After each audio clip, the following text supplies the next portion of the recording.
This is MPU 6000 gyroscope replacement on Iflight H7 flight controller. Add some flux generously and remove the gyroscope carefully using the revoke station.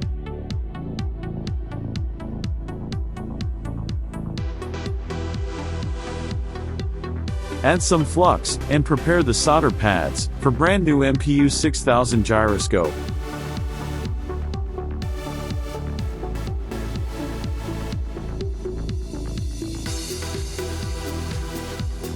Grab the brand new MPU 6000 chip, and place on the flight controller, and keep it on place as much as possible. Set it up the hot air at 300 degrees and it'll sit on the board beautifully. Clean up all the flux residue using alcohol with earbuds. Then the repair is done.